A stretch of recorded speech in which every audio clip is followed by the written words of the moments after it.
Hello students, कैसे हैं आप लोग। नई बुक्स आपके पास आ गई होंगी अब तक। और आपको नई बुक्स कैसी लग रही हैं मुझे कमेंट में ज़रूर बताना।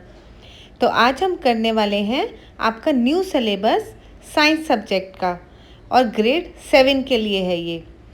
बुक का नाम है आपकी क्यूरियोसिटी। ठीक है, इसमें मैंने जो चैप्टर है आपको वो पूरा हिंदी में एक्सप्लेन किया है। जो भी एक्टिविटीज़ और क्वेश्चन आंसर्स हैं वो भी आपके लिए सॉल्व करे हैं।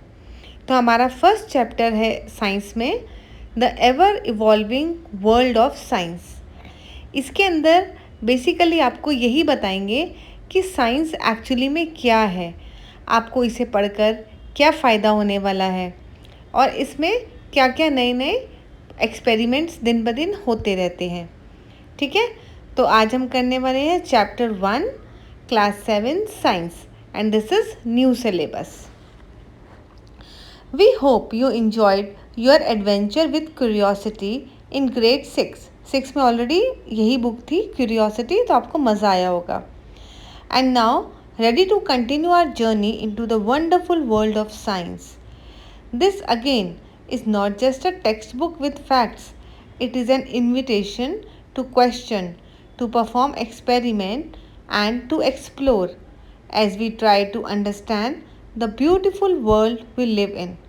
तो इस बुक में बेसिकली आपको सिर्फ क्वेश्चन आंसर्स लर्न नहीं करने हैं, आपको हम एक्सपेरिमेंट्स करने के लिए बोलेंगे, नई नई चीज़ें एक्सप्लोर करवाएंगे, आपको ज़्यादा एक्टिविटीज़ में इन्वॉल्व करेंगे जिससे कि चीज़ें आपकी समझ में आ जाएं और आपको साइंस से प्यार हो जाए।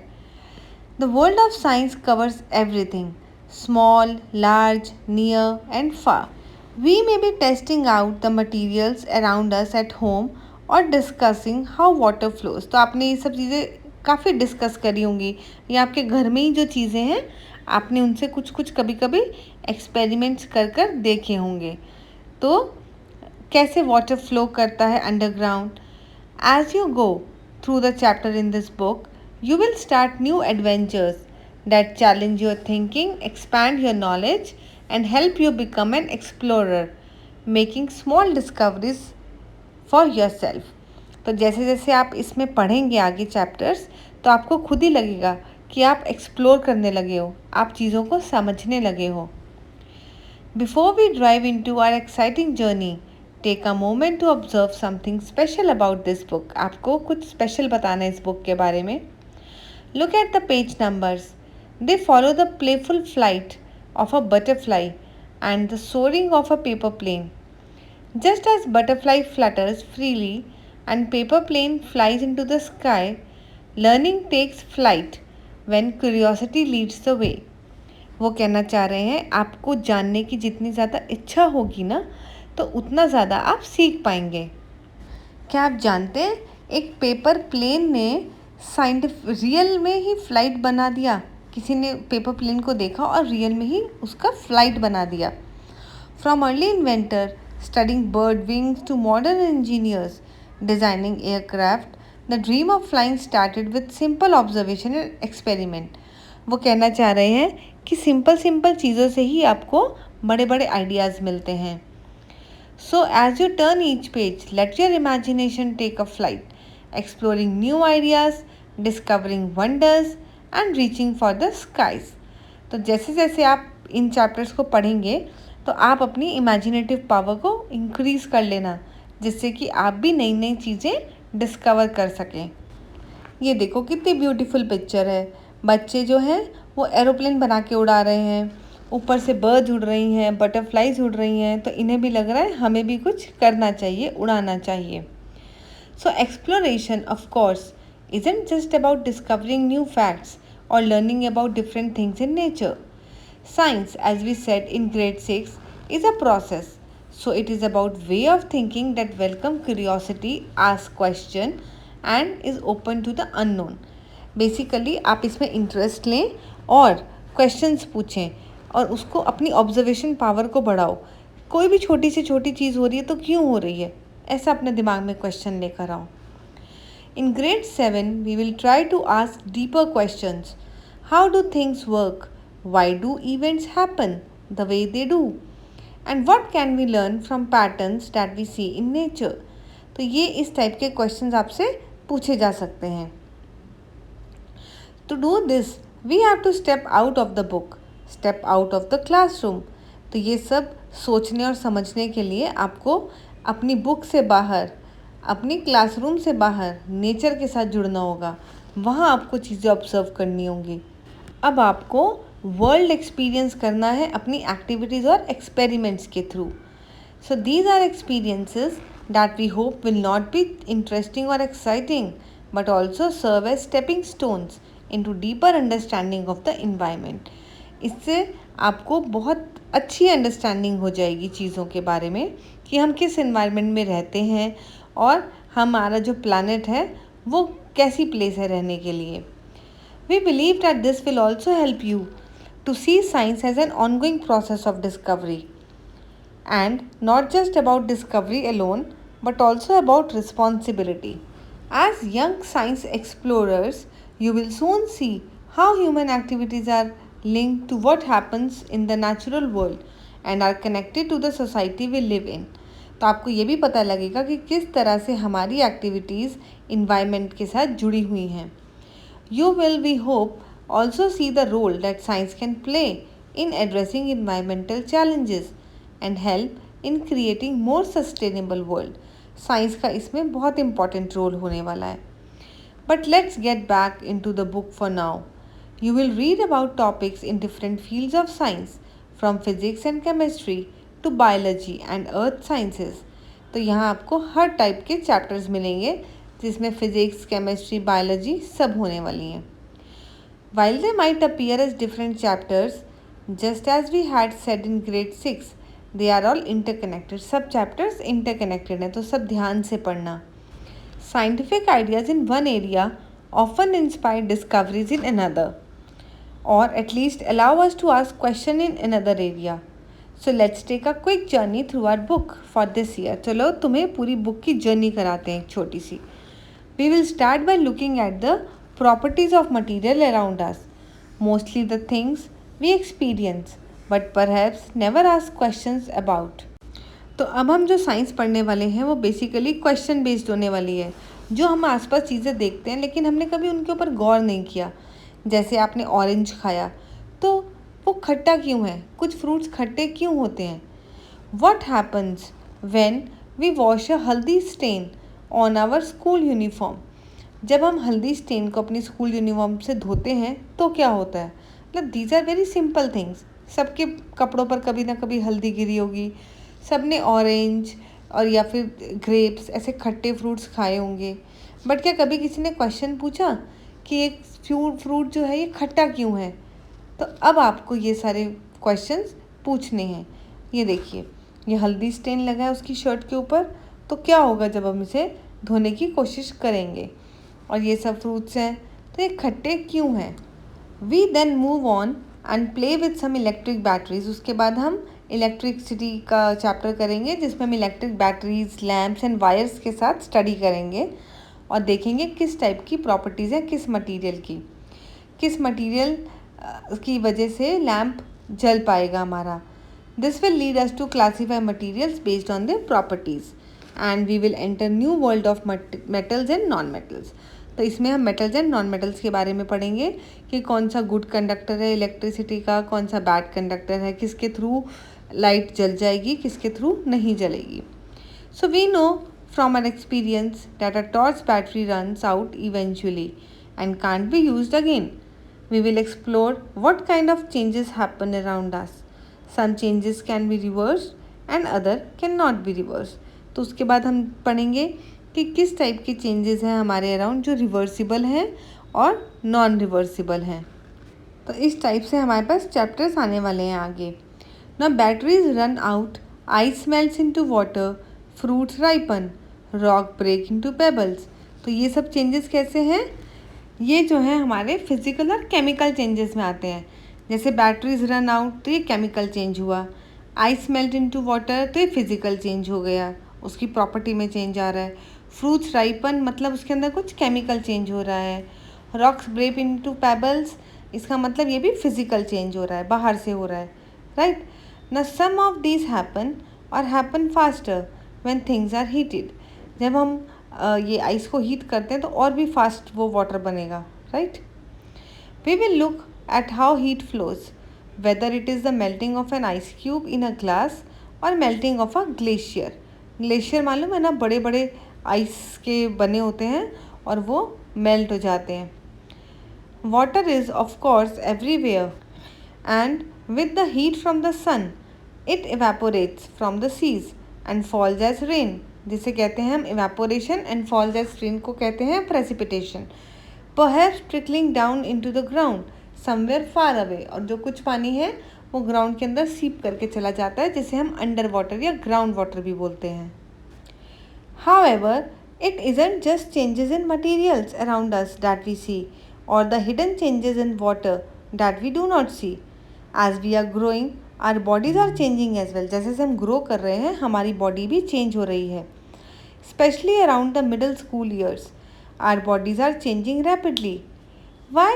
Not just as humans, there are life processes that are essential to all animals for their survival। तो humans का ही नहीं, animals का भी ऐसा होता है। To grow, we have to eat and breathe। Blood has to circulate the nutrients from the food all over the body and so on। तो जैसे हमें अगर ग्रो होना है तो हमें खाना खाना होगा, हमें ब्रीथ करना होगा, हमारा ब्लड जो है वो पूरी बॉडी में न्यूट्रिएंट्स को सर्कुलेट करेगा। But why animals alone? Don't plants also need food to grow? ऐसे तो प्लांट्स को भी खाना चाहिए ना ग्रो करने के लिए। तो प्लांट्स को खाना कैसे मिलता है? क्या प्लांट्स भी ब्रीथ करते हैं? तो कैसे करते हैं? Over the time that life has evolved on our planet Earth, it has figured out how to do this in a beautiful and carefully balanced way। but what is time? The clock on the wall or a wristwatch tell us the time and how it passes। अब time के ऊपर chapter आएगा, बीच में आपका एक chapter आएगा plants के ऊपर, राइट। अब ये क्लॉक जो है वॉल पे या रिस्ट वॉच पे हमें टाइम बताती है एंड हाउ इट पासेस। अब आप यहाँ पे 1 2 3 थर्ड लाइन पे देखो। We get prepare to go to school in the morning and are ready to sleep at night, but have you thought about how we measure time? कभी तुमने सोचा है कि हम टाइम कैसे मेजर करते हैं? And how fast does something happen? Long before the age of electric clocks and digital watches, early human observed the shadow of the object in the sun and use the position of the shadow to tell the time. पुराने ज़माने में क्या होता था ना, लोग shadow देखते थे, लोग देखते थे कि हमारी शैडो किस तरफ आ रही है। तो पहले क्या होता था, अगर लॉन्ग शैडो आती थी तो इसका मतलब मानते थे वो लोग कि या तो अर्ली मॉर्निंग है या लेट आफ्टरनून है, क्योंकि सन जो है उस टाइम पे लो होता है स्काई पे। फिर धीरे धीरे सन और ऊपर जाता है, तो जब सन डायरेक्टली हमारे ओवरहेड होता है, हमारे बिल्कुल सर के ऊपर होता है, उस टाइम शैडो बिल्कुल शॉर्टेस्ट होती है। और वो टाइम वो समझते थे दिस इज़ अराउंड नून, मतलब दोपहर हो रही है, एकदम जैसे 12 बज गए हो। तो इस टाइप से वो लोग शैडो से अपना टाइम देखते थे। तो लाइट्स एंड शैडो जो है वो सिर्फ टाइम देखने के लिए यूज़फुल नहीं होते, वो हमें चाहिए डे लाइट, जैसे हम चीज़ें देख सकें। आजकल क्या होता है, we have developed lots of way to generate light, so we can read a book at night even when the sun doesn't shine. तो आजकल हम लोग रात को भी पढ़ सकते हैं because we have different varieties of light with us, right. लेकिन पहले ज़माने में ऐसा नहीं था, तब सन की लाइट पर ही लोग डिपेंडेंट थे। जैसे सन गया लाइट्स चली गई, वहाँ पर फिर मोमबत्ती जलाया या फिर इस टाइप की चीज़ें जलाई, बट उनके पास ऐसे बल्ब्स वगैरह कुछ नहीं होते थे। तो चलो हम आगे चलते हैं। ये देखो, ये आपको 2 इमेजेस दिखाई दे रही हैं। जो ये फर्स्ट वाली इमेज है, जो एक नीचे सर्कल सा बना है और उसके ऊपर एक ट्रायंगुलर सा चीज़ रखा है, इसको बोलते हैं सन डायल, ठीक है। तो सन डायल क्या होता है? It is the device that tells the time of the day using the position of the sun. वो सन की पोजीशन देख करके आपको टाइम बताता है। कैसे? The shadow cast by the triangular part, ये जो ट्रायंगुलर पार्ट आपको दिख रहा है ना, इसको बोलते हैं हम नोमोन। स्पेलिंग क्या है इसकी? GNOMON। And moves as the sun changes the position in the sky. तो ये ट्रायंगुलर पार्ट मूव करता है, जैसे जैसे सन अपनी पोजीशन चेंज करता है ना स्काई में, उस तरीके से ट्रायंगुलर पार्ट भी मूव करता रहता है और इससे वो टाइम बताता है। तो एशियन टाइम्स में ये इंस्ट्रूमेंट रखते थे वो, and which was based on the movement of the sun. अब जो आपको दूसरी इमेज दिख रही है, इसके अंदर आपको 4 ढक्कन टाइप की चीज़ें दिखाई दे रही हैं ब्लू कलर के, इसको बोलते हैं हम मिरर रिफ्लेक्शन। इस इमेज का नाम है। इसमें आपको 2 प्लेन मिरर्स दिखाई दे रहे हैं, placed at right angle to each other, है ना, राइट एंगल पे हैं दोनों के दोनों। A blue bottle cap is placed between them and you can see multiple reflections. और ये ब्लू, ये जो कलर के इन्होंने कैप्स लगाए हैं इसके अंदर, और आप इसमें मल्टीपल रिफ्लेक्शंस देख सकते हैं। This setup demonstrates the principle of reflection. Each mirror creates a reflected image and the mirrors reflect each other reflections as well. तो ये प्रिंसिपल ऑफ रिफ्लेक्शन शो करता है, मतलब एक मिरर रिफ्लेक्ट करेगा, इमेज दिखाएगा, तो बाकी मिरर उसको रिफ्लेक्ट करेंगे, वो उसको रिफ्लेक्ट करेंगे। तो इस तरीके से ये रिफ्लेक्शन का पूरा आपको रिफ्लेक्शन दिखेगा हर जगह। So each mirror creates reflected image and the mirror reflect each other reflections as well. तो ये हो गया हमारा प्रिंसिपल ऑफ रिफ्लेक्शन को डेमोन्स्ट्रेट करने वाला एक मॉडल, जिसे हम मिरर रिफ्लेक्शन बोलते हैं। आपके लिए ये एक्सप्लेनेशन मैंने लिख भी दी है, अगर आपको पढ़ना हो तो आप पढ़ सकते हैं। अब हम नेक्स्ट चलते हैं अपना। The light has given us the deep understanding of the universe we live in, while we will perhaps learn about it only later. Light and shadows are not just limited to things around us at home. अभी हम जब chapter में पढ़ेंगे तो और detail study करेंगे इसकी। Even the earth and the moon can cast shadows. हमने पढ़ाया भी था आपको पहले, solar eclipse, lunar eclipse, leading to the fascinating phenomena of eclipses. And of course we have day and night that depend on receiving light from the sun. ये भी मैंने आपको अर्थ के रोटेशन का पूरा समझाया हुआ है पुरानी वीडियोज़ में। So to understand all of this, we need to know how Earth rotates around the axis, how Moon goes around the Earth and Earth around the Sun.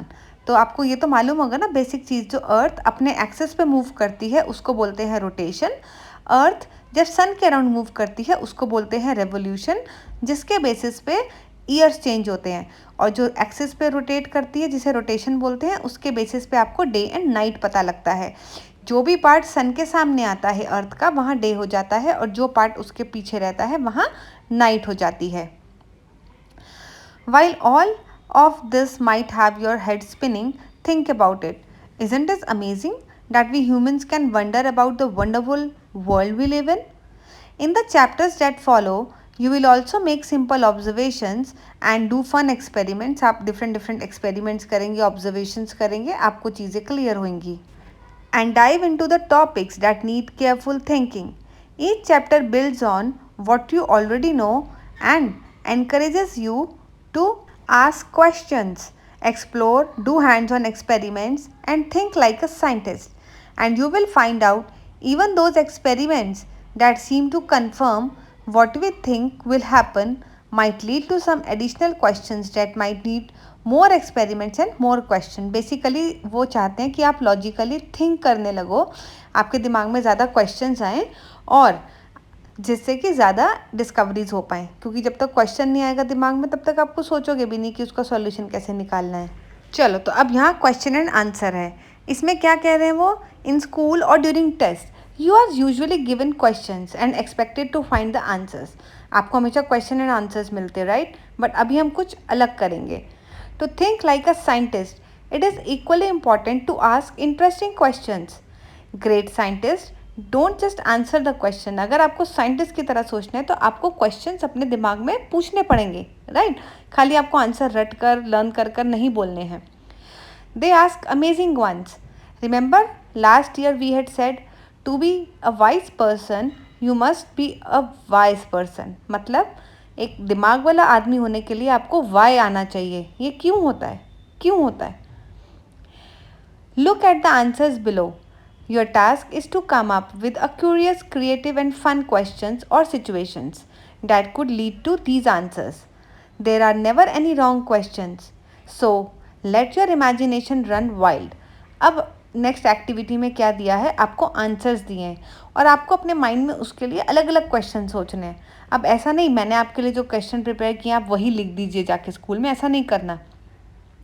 आप अपने दिमाग से कुछ भी क्वेश्चन बना सकते हैं, राइट? एक एक आंसर के 10-12 जितने दिमाग है आपके उतने क्वेश्चंस बन सकते हैं। तो जस्ट टेक एन आइडिया और जो क्वेश्चन वहाँ पर आपके दिमाग में आए वो पूछना। Since such exercises are not very familiar, here is an example to help you. Suppose the answer was just make it half. So what all could this be a response to? Well, क्या अभी आपको एक answer दिया है just make it half. अब कुछ भी आप हाफ बनवा सकते हैं, राइट? आप बोलो I have made a cake for you, can I give it to you? So आप बोल सकते हैं no, just make it half. या और कुछ, how do we ensure getting equal shares of cake, right? और to my essay is too long, so just make it half. Or I can't fit this in the envelope, just make it half.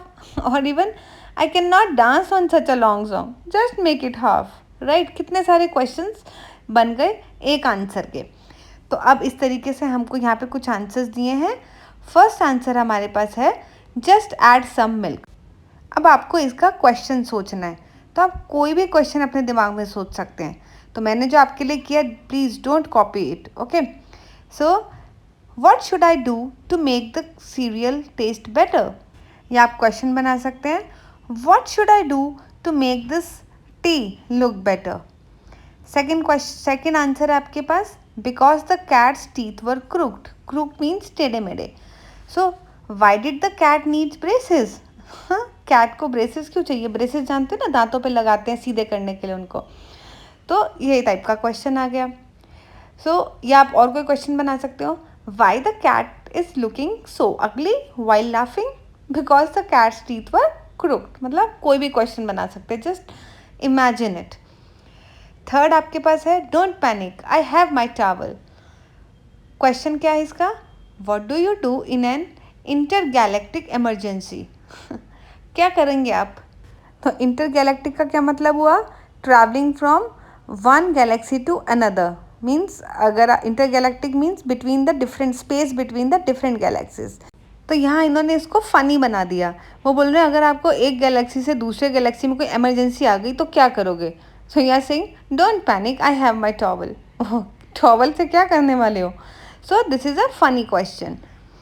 So now the question हमको लिखना है, answer उसका 42 दिया हुआ है। So please ask a more interesting and non obvious question like what is 32 plus 10, or even what is the answer to life, the universe and everything? हाँ, अब वो कह रहे हैं कि इसमें और भी इंटरेस्टिंग क्वेश्चंस पूछो कि 42 जिससे आंसर आ जाए। तो आप कुछ भी बना सकते हैं। आप बोल सकते हो what is 52 minus 10? It will come 42. या how many crayons are there in a big crayon box? तो इस तरह से आप कोई भी क्वेश्चन बना सकते हैं। तो चलो, इसके साथ हमारा चैप्टर 1 कंप्लीट होता है, the ever evolving world of science.